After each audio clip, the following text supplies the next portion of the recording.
Bad news. I'm 40 and it's only gonna get worse. Good news.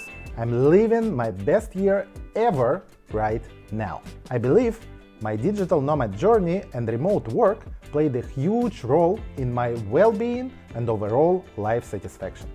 But before transitioning to this type of career, I had lots of fears. Was the idea of starting over scary? Oh yes, terrifying. Felt overwhelmed? Yes, absolutely. Did I fear lack of stability?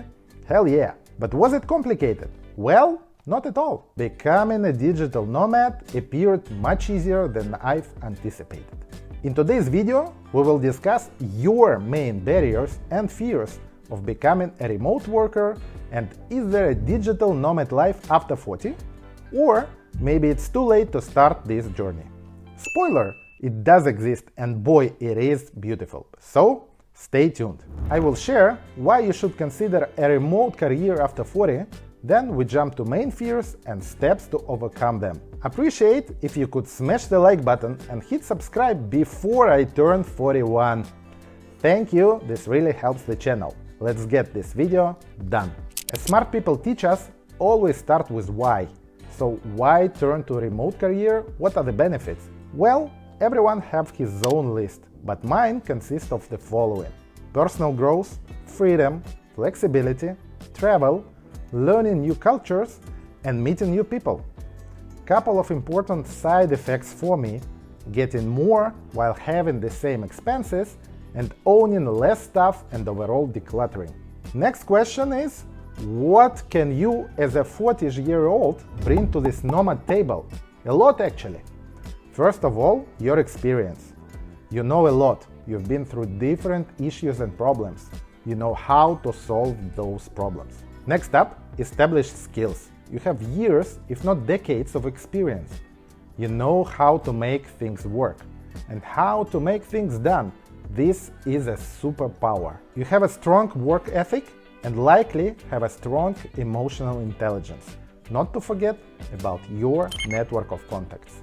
This is just to name a few. You can enrich this list further. After you know your whys, let's try to think of why nots. This is based purely on my own experience. These used to be my own fears, and what I hear from other remote workers, these fears are universal and quite common. My digital nomad journey started unexpectedly when I found myself in a different country without a job, without a clear vision or plan. Most likely, if everything would have gone smoothly, I would have never tried becoming a full-time remote worker because of these fears. If you want to explore more on my journey and how it went, here is the link to the video where I share it. Luckily for me, life forced me to do the transition, and now I can discuss barriers I've had and how to overcome them. Fear number one: starting over. Any new beginning is always both scary and exciting. That is normal, and you are not alone. However, when it comes to our topic, we are not at all speaking of starting over. By all means, you can continue doing what you do right now. I believe that starting over is a very powerful saying and is not necessarily the case. Almost half of digital nomads out there are regular employees, and you may also be one. Explore working opportunities on dedicated remote work websites like weworkremotely.com or nodesk.com, Flex of Work, or look for remote-first positions on not that specific portals like LinkedIn. There are plenty. I just tried LinkedIn, and in marketing alone, there are almost 10,000 open remote roles from American-based companies. Over 1,000 from the UK. Again, this is just in marketing. Of course, you may want to make a radical change, that is up to you. But for a smooth transition to digital nomadism and remote work, I strongly recommend to leverage existing skills as a phase one. Few ideas on how you might test the waters. If you are working from the office all the time, try to negotiate and organize few work from home days and see how it works for you. If you are already on a hybrid work plan, take a week or two and fly to a different city to work from there. I'm not saying pay more than $1,000 to fly from the US to Bali, or from the UK to Argentina to work from there. Grab a ticket Or go by car and explore something not that far from you. 1 or 2 hour flight will do the work. So what do? You might work from your Airbnb in the new city, but better try local coffee shops and co-workings. Feel the vibe of working on the go. You will be amazed how productive you are and how differently time flies. 2 weeks of working from a different place will give you the taste of what you're after. When you do 1, 2, 3 such trips, you will get comfortable with the setup. You will understand how easy it is, how exciting, and there is nothing complicated about work and travel. Few clicks to book a flight, accommodation, transfers, co-working, etc. In case you want to experience more freedom and switch to online freelance, don't just make a hard stop now and go online only. Start building your online presence now and at least join freelance marketplaces like Fiverr or Upwork. Also, there are dedicated platforms for specific niches if you possess a very specific skill. Try to generate your first income as a freelancer. Build your reputation. Get a dozen or 2 of 5-star reviews. Understand how it works, what is in demand, and how you can help customers out there. Building a reliable income stream from new sources takes time. Do it in parallel with your current career. Don't rush. Next fear is lack of financial security and stability. Folks, we need to have a serious conversation here, as I have bad news for you. You will not have stability, but you don't have it right now either. Stability is nonsense, and the only stable thing is that everything is constantly changing. What gives you a feeling of stability right now? Your job? Today you have it, and tomorrow it's been optimized. Your business? We all know businesses which flourish today and are in ruins in few years. Real estate? We all remember 2008 when it all became a disaster.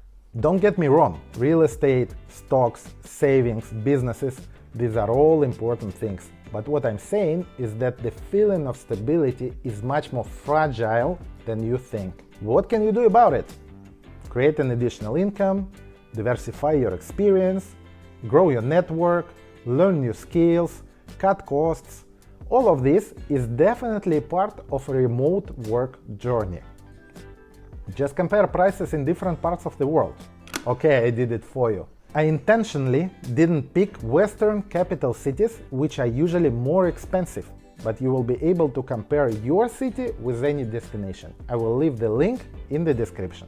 Kansas City, US versus Bangkok, Thailand. And the result is Kansas City is 75% more expensive, almost twice. Manchester, UK versus Bali, Indonesia. Manchester is again 75% more expensive. Marseille, France versus Da Nang, Vietnam. Marseille is 252% more expensive. I think you got the idea by now. Fear number 3, missing out on family and friends. Yes, this is the only real pain point that you cannot easily cure. Luckily for us, we live in the 21st century and have some tools to stay connected even when we are far, far away. Don't forget to call your loved ones, message them, consider running a blog for them. Nothing fancy, just a regular posting, few pictures, few ideas. Don't treat it as a blog you need to grow. Even if you have 10 subscribers who are your most darling people, it's already worth it. You can get creative, which I'm not actually. For example, our friends sent us a postcard, an old-school physical postcard with some handwritings on the back. That was extremely touching. Thanks, guys. At the same time, don't hesitate to make new acquaintances and connect to like-minded people. Join local gym, running, book or crochet club. Find what you're enjoying and share it with new people. To summarize, we all have fears of starting something new, but becoming a digital nomad after 40 is an incredible opportunity to design the life you love. Start slowly, no need to do everything at once. Test the waters, start building your freelance portfolio and checking on remote opportunities, and transition step by step. Did I forget anything that bothers you in the digital nomad journey? Let me know in the comments section below. I hope this video was helpful. I truly appreciate your support, and I will see you in the next video.